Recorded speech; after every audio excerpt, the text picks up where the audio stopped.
getting back to basics, and we looked at how energy affects us. And you don't even have to know what's in the envelope, but the energy of what's in the envelope will affect you. How many of you got it last week? Yeah.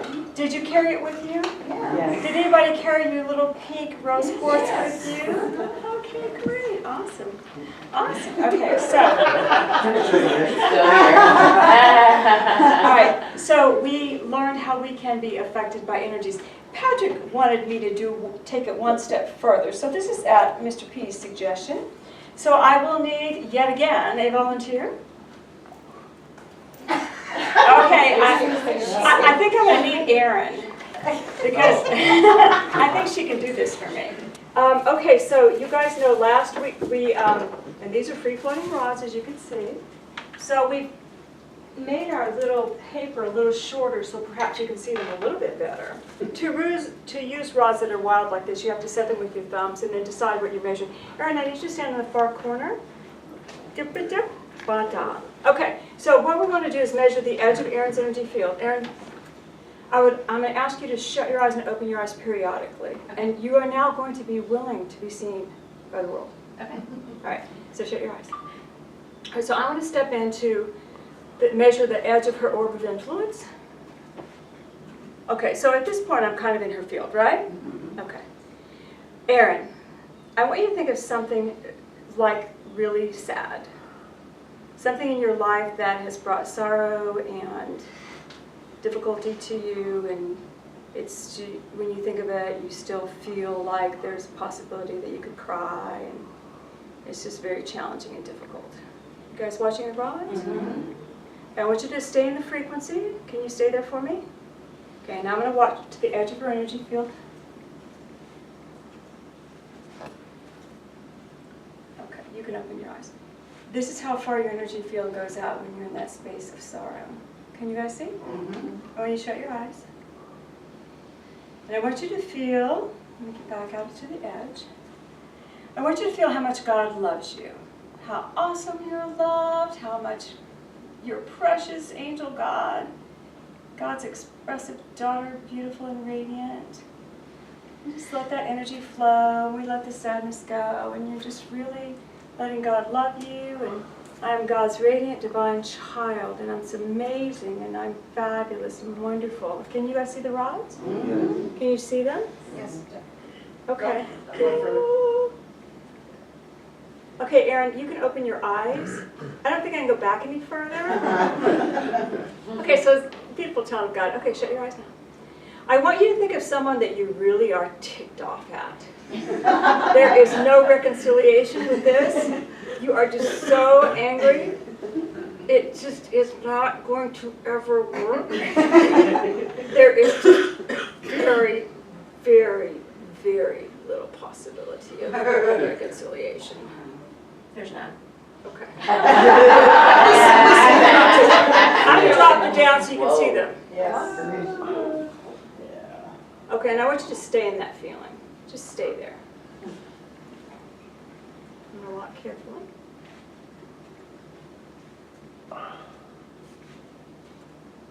Are you in that feeling? Okay, it's not debilitating, as you can see, but it's powerful enough to take her out of her God's self. I want you to really feel it now. I want you to see that person in front of you. You are so done. I want you to really be there. Be there, be there. Okay, Erin. I want you to look at that person in your mind's eye and say, you are God's child. I will try to forgive you. God does not judge you. You have hope in your heart one day to realize. I will try to forgive you. I'm going to release you to God. I'm going to release you to God. Can you release him to God? Was it hard to forgive him? One of the rods didn't want to move. Or work to do. And I want you just to open your eyes. See, when you forgave, you opened up. When you were stuck, I didn't have you open your eyes. I was by the podium. So it didn't debilitate you like the sorrow did, but it held your energy field tight. Okay. How did it feel to try to forgive him? It's him, isn't it? Oh. It is, yes. I'm doing readings. A little difficult. You were able to move the rods. You were able to move the rods. Okay. So I want you now just to feel that you're God's daughter. Feel peace. Feel light. And now go to the sorrow space. But I want you to take God's daughter there. I want you to see yourself as God's daughter going to that sorrow space. Are you there? Mhm. Look at the rods. They haven't moved. All right, you are God's daughter. Get out of sorrow space. Okay. All right, breathe. Thank you, Erin. She is not an anomaly. The reason that I wanted to show this to you today was also because it is not just the energy in our environment that affects us, it is the energy pockets that are inside us. Energy follows thought. So as you are thinking about that person, does everybody have a person that's really hard to forgive? Yes. That you've carried with you how many years? Oh, lo, so many years.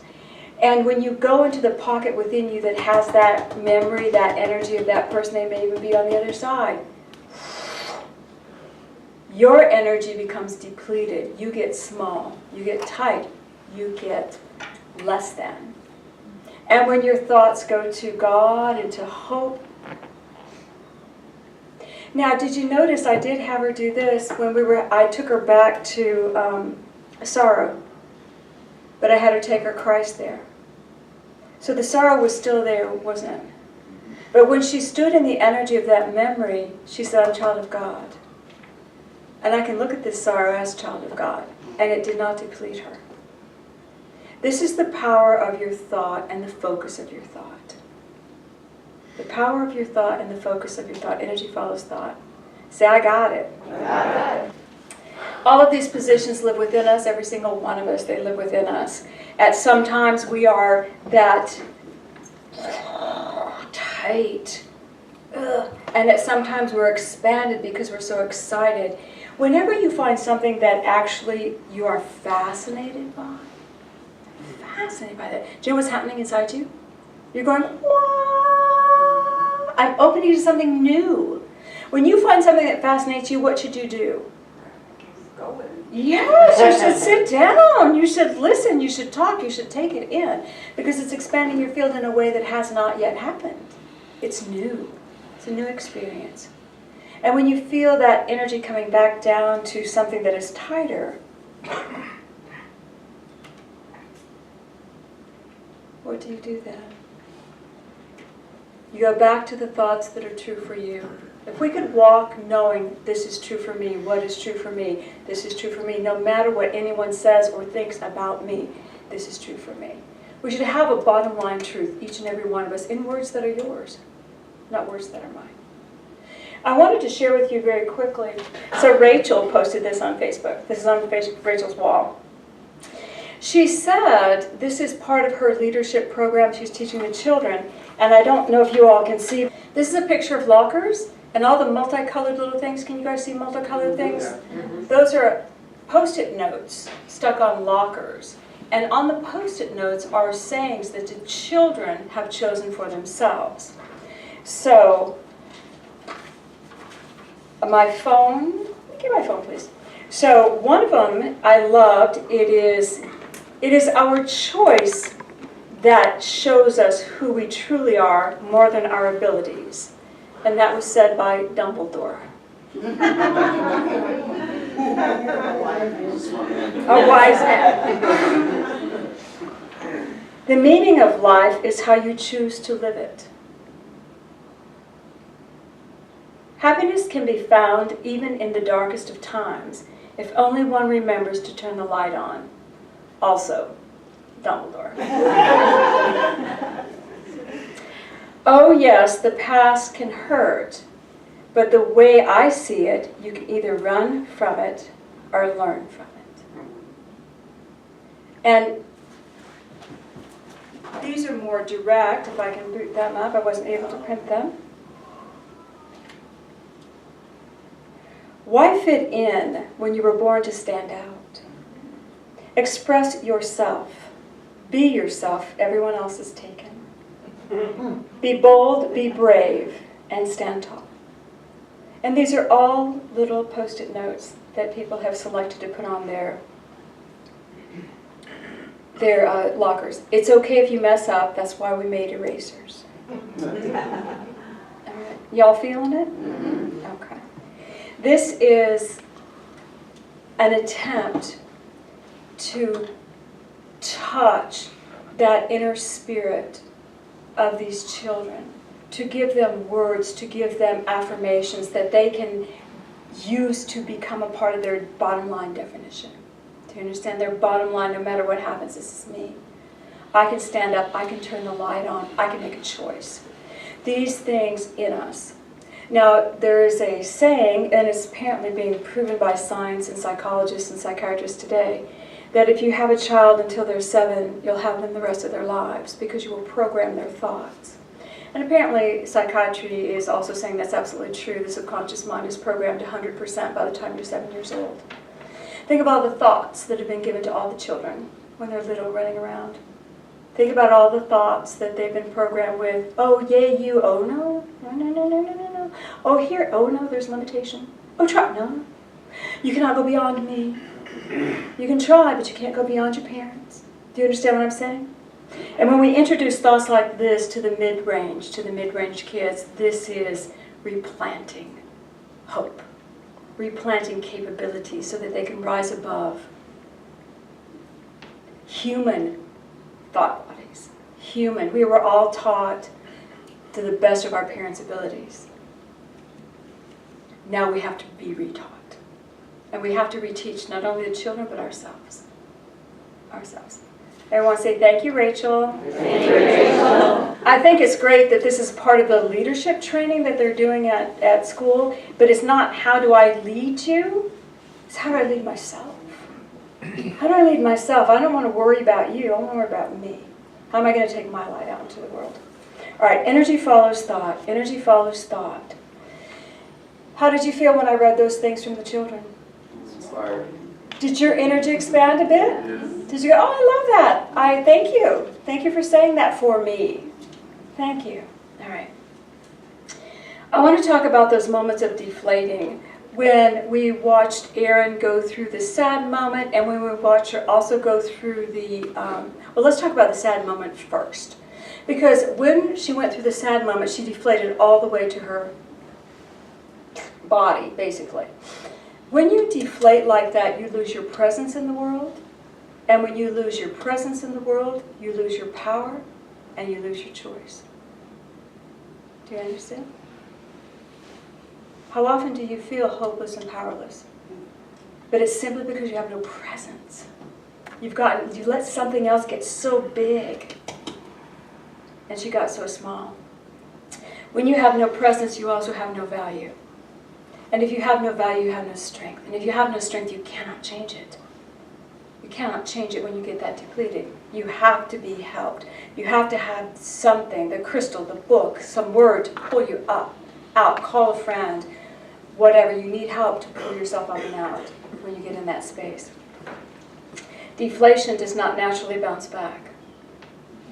Now, Erin, if I may, when I asked her to think about the one that she was at odds with, did you notice she didn't deflate totally?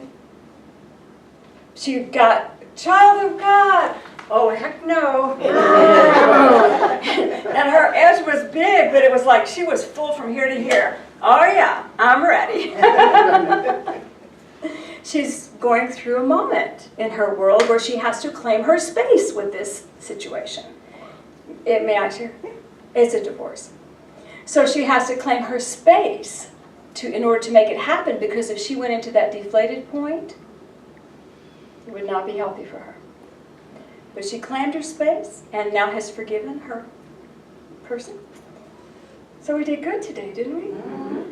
Do you see the difference? You can hold your energy strong even in a less than loving space.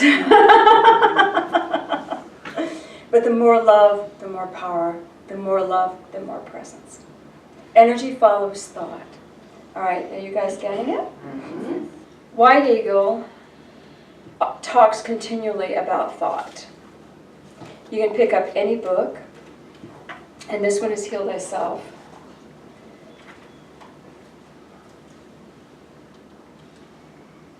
Your habitual thoughts either create or destroy. Lack of harmony in your thoughts or in your life brings disease. Harmony in your thoughts and in your life brings health. Okay, say that simple. Thank you. Now, let's inventory for a moment where you focus during your day. Do you go to work, for those of you that work, get up and go to work, do you go to work and say, this is so easy, I'm in harmony, I love this, God, flow through me now? Okay. Do you go to work and go, Yeah, more like that. Okay. All right. Having thoughts that diminish your field, diminish your power and your value. If you remember that, so if you're starting to feel a little constricted, your power is constricted and your value is constricted, and therefore the people you encounter will see a powerless, valueless person. So they will either see you as a victim to whatever you're experiencing and want to avoid you, because if they're going to try to get something done, they don't want you on their team. Did you know that? They don't want you on their team if you're that way, right? Or they will see you as someone that they can take something from. Our presence, our thoughts, our focus create and color our energy field. Positive creates health. Discordant thoughts create illness. And people say, and White Eagle says, don't concentrate on negative things, even if they're around you in life. And people will say, oh, but we don't want to turn our backs on reality. We must face reality. My children, reality is light. Reality is positive, good, pure, and true, because reality is God. If we can come to that bottom line, reality is God, therefore no matter what I'm experiencing, I'm a child of God. Remember we talked about our bottom line. No matter what it looks like, I'm a child of God. Good thoughts create a spiritual body that naturally leads you to good action. We don't have to look for something to good. We don't have to look for someone to help. Good thoughts naturally lead us to good action, surround us with good energy. What man thinks today, he becomes tomorrow. Have you ever thought about that? What you focus on today, you become tomorrow. Aaron, I'll have to pick on again. What if Aaron stayed in the anger that we saw? What if she stayed in the sorrow? What would the tomorrow look like? Would it bring her the result that she's in her heart seeking? Or does it bring any of us that result? You know, when Jesus would talk to the people, he would say, change your thoughts. I mean, we don't have it literally written that way, but, you know, the Sermon on the Mount was all change your thoughts. When the people were toiling and they were working and they were so sad, and he goes, why are you guys so sad? They said, we have nothing. Heaven is far away. We're going to have to incarnate 1,000,000 times before we get there. And he goes, stop.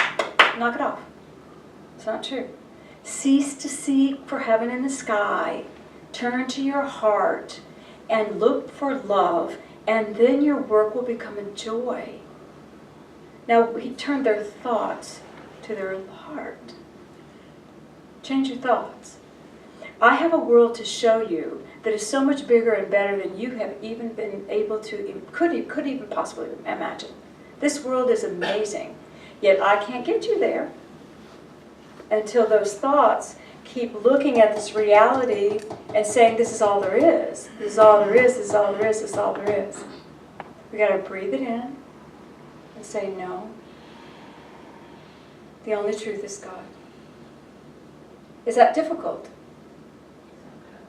Sometimes. Sometimes it is. We look at things that come through our world like this weather pattern that came through and just disrupted people. And we don't want that for them, do we? No, we don't. And so we're sending prayers to the creatures in the sea, asking those storms to be kind, and the storms are going, I gotta do what I gotta do. Okay, we're sending prayers for all the peeps that are being disrupted. But we do not have a right to intercede with someone's choices.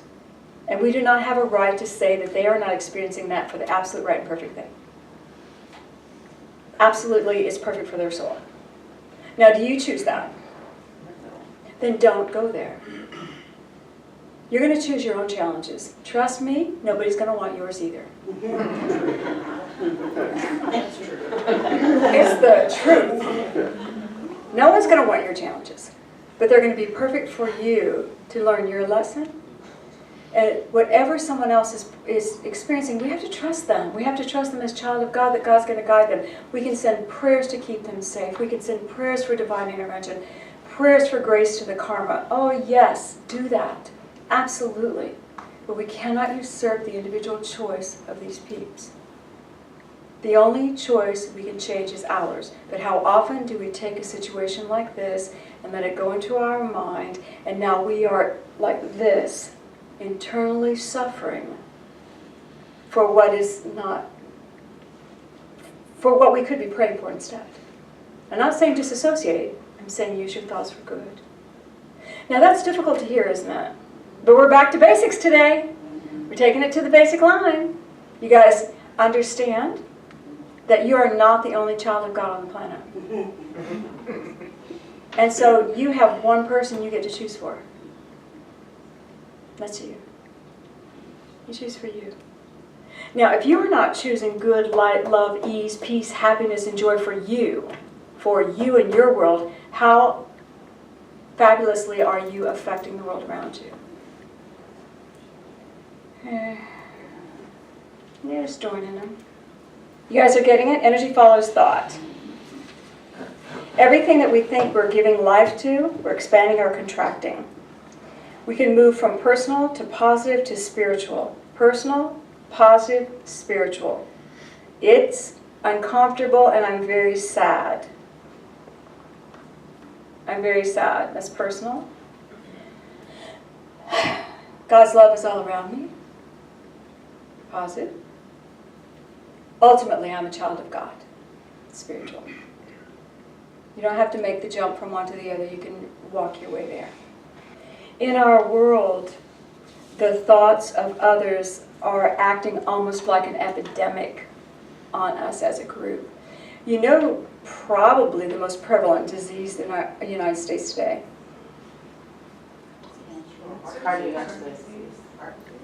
Depression. Depression. It precedes all these others. It precedes the cardiac, it precedes cancer, it precedes depression is rampant, it's epidemic. And how many people take medicine for it is epidemic for depression. And what is depression? Loss of presence, loss of the ability to choose, loss of the thought that I can choose. I can breathe. I can breathe. Do you guys see that?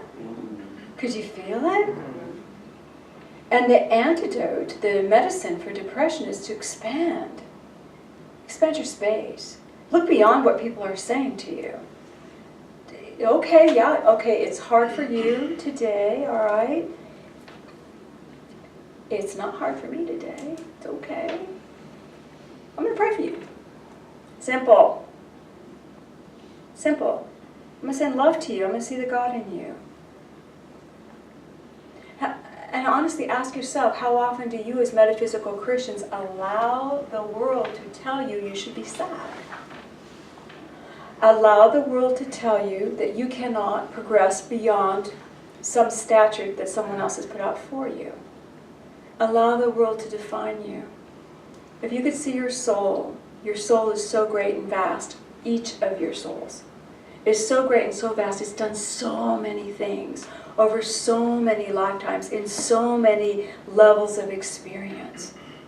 Do you really think this one teensy little issue you're going through right now, teensy, should define you? No. I chose this. Man, look at me. I scripted this. I'm fabulous. All the details are lying in place. It's tough. I'm between a rock and a hard place and the ceiling is on my head. Yeah! Look at me! I'm a master. I created this. Whoa. How am I getting out of it? Have I learned what I need? It's not somebody outside of me, it's me. Therefore, I always have the key. I always have the key, and I always learn something. I have learned I don't like tight places. I know that for a fact now. So I'm going to wiggle myself through. And I'm going to do it by having thoughts and goodness. I'm going to take personal. I'm going to move it up. And I'm going to move it up. I'm not going to deny. I'm going to say, yeah, this is not what I want. Absolutely not what I want.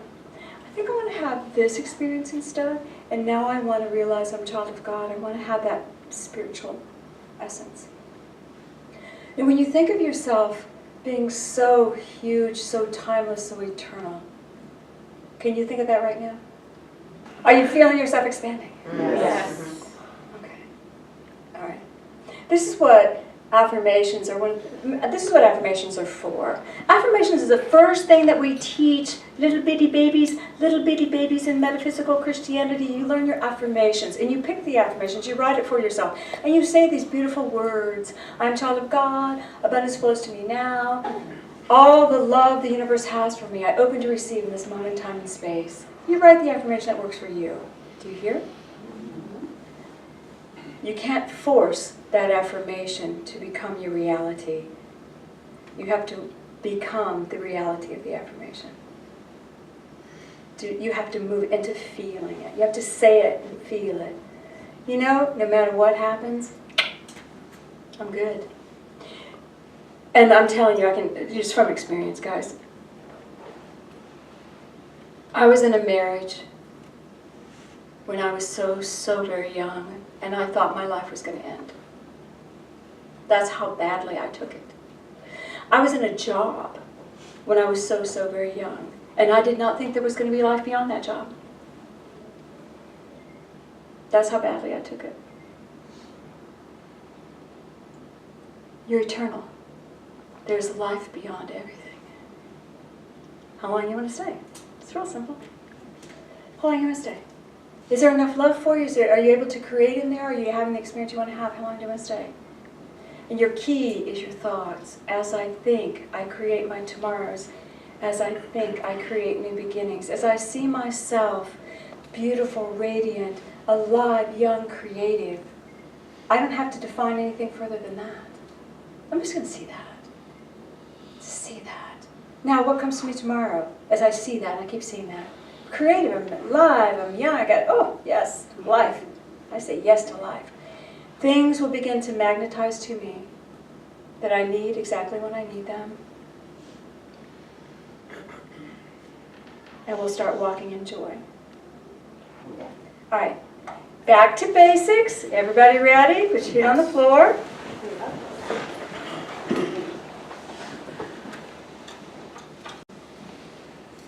God, I ask that your light just engulf us. And I invite a column of light to come over each one of you. God, fill us with peace. And I would ask each one of you to hear your thoughts in this moment. Are you thinking God? Were your thoughts thinking about lunch? Were you thinking, where's she leading us today?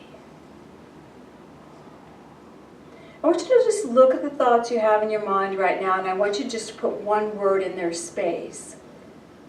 God. Gather all of the energy and just see the word God.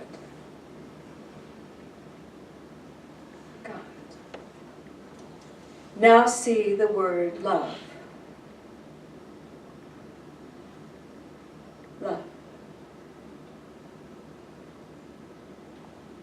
Now see two words.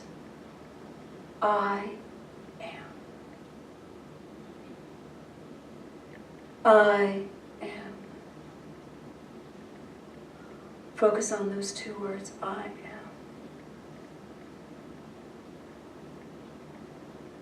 Father, Mother God, we ask that your love fill this space. Your love fill our hearts. and your love fill our minds. I am love.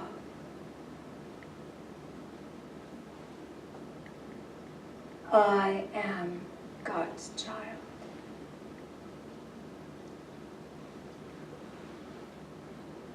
I am love. As you say those words, let the energy just vibrate through the physical body, the emotional body, and the mental body. The physical body, I am love. The emotional body, I am love. The spiritual body, I am love. The God awareness, I am one with God. Father, Mother God, lift us up even higher. And I would invite you to take a breath, and as you do, just exhale and see this energy spinning out into your reality. There's only love, there's only light, and I am immense. I am fabulous and wonderful. I am unstoppable and fabulous. There's only love.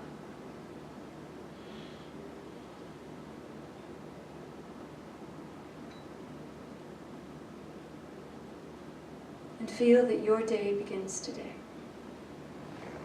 It is your turn, your time, today. And we thank you, God, for peace. And I would ask you just to become aware of the physical body. Let your awareness come to your chair. And send the word peace to your thoughts. Peace. And we love you, God, so much. Take a breath. When you're ready, you can gently open your eyes to bring your awareness back.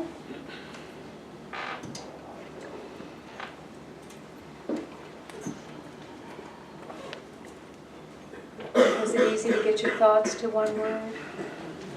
Good. Good job. All right, well, we know our assignment this week. We are going to be so mindful of the thoughts we hold within and the thoughts we share without. Energy follows thought. We want to create harmony and love, not discord. Energy follows thought. Everybody in? Yes. Say yay, guy. Yeah.